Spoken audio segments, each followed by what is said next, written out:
Well, how's it going, everybody? Welcome back to the channel. Now, obviously, we're talking about Sean O'Malley versus Aljamain Sterling.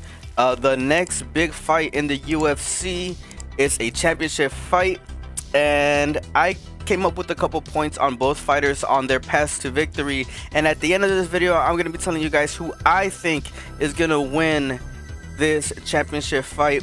But before we do, make sure you guys leave a comment on the video. Let me know who you guys think is going to win this championship fight.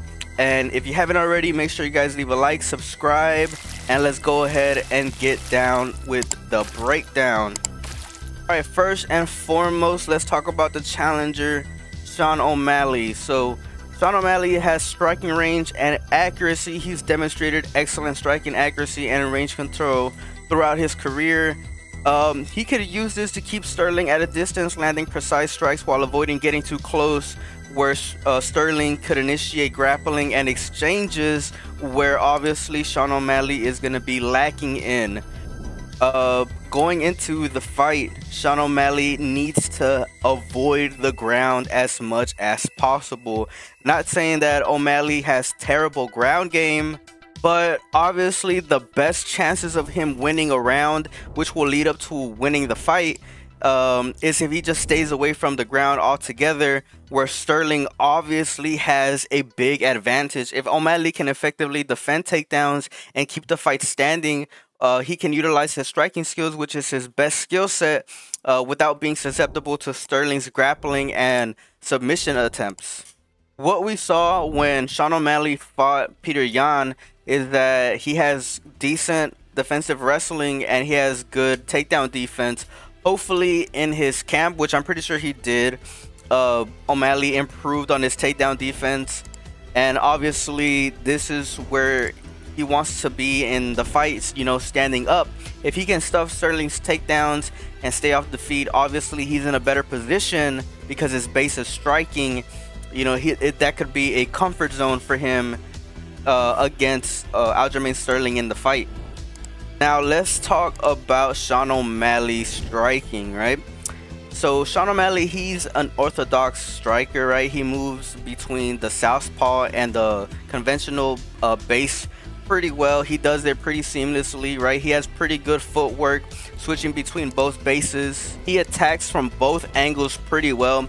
If he can create chaos for Sterling and make it difficult for Sterling to time a takedown, you know, we might actually see Sean O'Malley counter effectively, right, and land a pretty significant blow that might even end the fight, which is how I see the fight ending, right? If Sean O'Malley, if it doesn't go the distance and there's a knockout, this is where the knockout would be, in my opinion, is if Sterling goes in for a takedown, right, and Sean O'Malley is able to counter that with a big hook or with a big uppercut. I think that's how Sean O'Malley wins the fight, if he wins. Alright, and now let's talk about Sean O'Malley's striking deficiencies and what Aljamain Sterling could do to crack, right, Sean O'Malley into this fight, potentially. And I'm not saying that Sean O'Malley is a bad striker. He's not a bad striker, right? He knows, everybody knows that he can crack. Everybody knows that he could land punches, significant punches, that could probably and potentially end the fight. That's not what I'm saying. I'm not saying that Sean O'Malley is a bad striker, but what I am saying is that he has deficiencies in his game, right, that we saw against Peter Yan. Peter Yan was cracking Sean O'Malley each and every single round, but how was he doing it, right? Peter Yan has a very smart combination, and what is that combination, you might ask? It's a jab, and he lunges like a dart.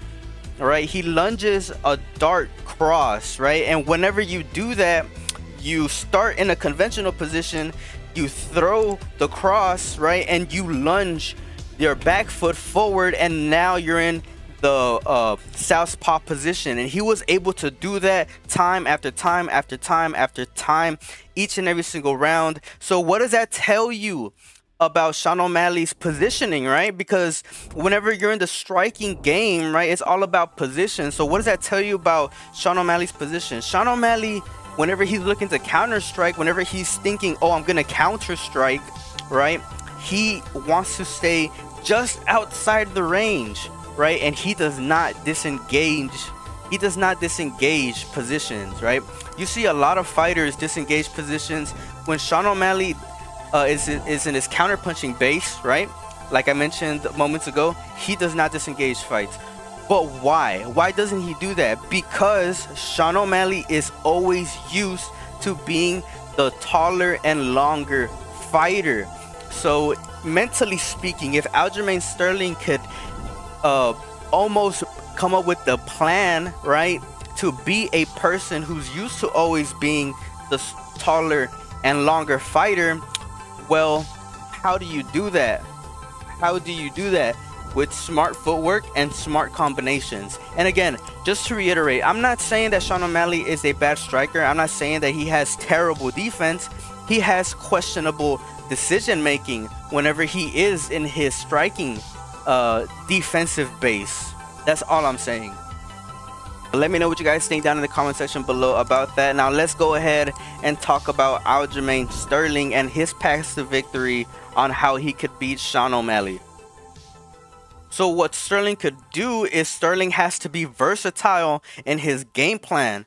He has to mix all his skill sets. If he can keep O'Malley guessing by, you know, by takedowns, right, switching between orthodox and southpaws, right, and doing switch hitting within the combinations, you know, threatening a couple of takedowns as well, he could prevent O'Malley from finding his rhythm, right? That's very important. He could prevent Sean O'Malley from finding a rhythm and getting comfortable in any one of the aspects that could lead to Sean O'Malley getting a victory in this fight. But with being the shorter fighter, there has to be pressure and there has to be a lot of cardio that's being put out from Aljamain Sterling's part. But the point of that is when, why, and how are you gonna do it? Because, okay, everybody says that the shorter person has to be the aggressive one, and I am one of those people that say, okay, yeah, maybe depending on the position that you're in, right? But it's important for Aljamain Sterling not to do that entire fight. Why? Because then you become Captain Obvious. So pushing a relentless pace and putting pressure on Sean O'Malley could lead him to getting fatigued later in the fight. But that also means that Sterling could also get fatigued later in the fight. And we all know that if you get fatigued and your base is wrestling, well, that means that your wrestling is not as effective as it could be if Aljamain Sterling could have, you know, picked when and how he's gonna use all this effort to take down the bigger, taller, and more lankier fighter. Sterling's strong cardio could be an asset in maintaining a high tempo and potentially capitalizing on a tired opponent if he chooses when, how, and why. Overall, though, I think between both of these two fighters, Sterling, in my opinion, has the higher IQ and adaptability during a fight in MMA. 100% in MMA. If this was a striking, you know, fight, this would be completely different. I think that O'Malley would probably have the advantage, but since this isn't just a kickboxing or Muay Thai or Sanda right type fight, this is MMA, right? And I think overall, Sterling is just a smarter fighter, and he's able to adapt against these types of fights where he's able to identify deficiencies and weaknesses, then adjust his strategy accordingly during the match. But what happens whenever, you know, Sterling does find the range where he's able to kind of grab Sean O'Malley? Well, in the clinch, Sterling could use his wrestling, right? Like how we've been saying this entire video, to control O'Malley's positionings, his movements, preventing O'Malley from generating power in his strikes or utilizing his range effectively, looking for ground control, submissions whenever it does go to the ground, and then capitalizing on any type of movements O'Malley has, you know, being on the floor, especially if Sean O'Malley starts showing frustration and emotions during the fight. Sterling could attempt to capitalize on all those sequences by disrupting O'Malley's mental state and making him more prone to making mistakes. But again, it's important to note that MMA is a highly unpredictable sport, and any fighter can win given the day, you know, both Sterling and O'Malley are skilled athletes, right, at the top of their division, and the outcome of the fight depends on various factors, including their preparations, their game plans, their physical conditioning, and sometimes probably even luck. Always consider the most recent development and performances whenever you guys are analyzing these matchups, and that's what we're gonna get into in this next segment of the video. So Sean O'Malley's last 5 fights include Thomas Almeida, who I don't even think he's in the UFC anymore. Chris Moutinho, which I think he had a 1-fight contract and then got absolutely obliterated by Sean O'Malley.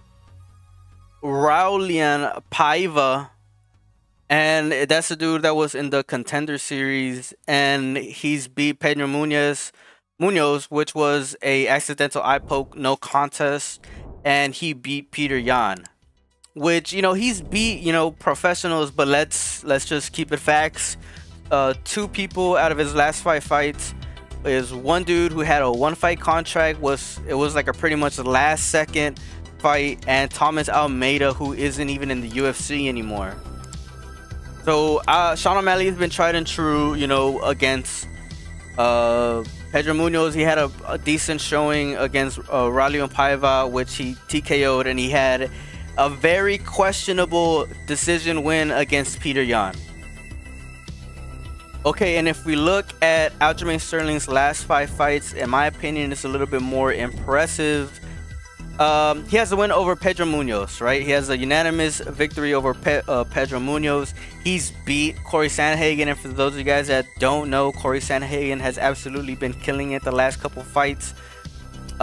He's doing pretty well, and it's probably going to be the next person to fight for the title, and Aljamain Sterling already has a win over him. Aljamain Sterling has beat Peter Yan, right? An ex-champion of the division, right? He had that illegal knee, and that was their whole controversy, but he came back and beat Peter Yan in a split decision, and in a pretty dominant way, in my opinion. He beat TJ Dillashaw, but everybody knows that TJ Dillashaw wasn't at 100%. His arm kept on falling out of his body. But then he beat Henry Cejudo, and a lot of people think that he's probably one of the greatest fighters out of that division ever, you know, and he has a win over him. So yeah, in my opinion, Aljamain Sterling probably has the best resume between the 2 fighters. So I'm just gonna give you guys, you know, pretty much my I guess prediction on who I think wins the fight.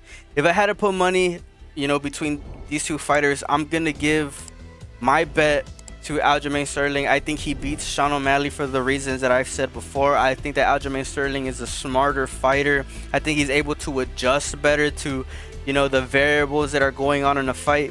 And, you know, he's already been tried and true, right? He's beat Corey Sandhagen, he's beat Peter Yan, he's beat Henry Cejudo. Sean O'Malley has beat Peter Yan, but that's pretty much it.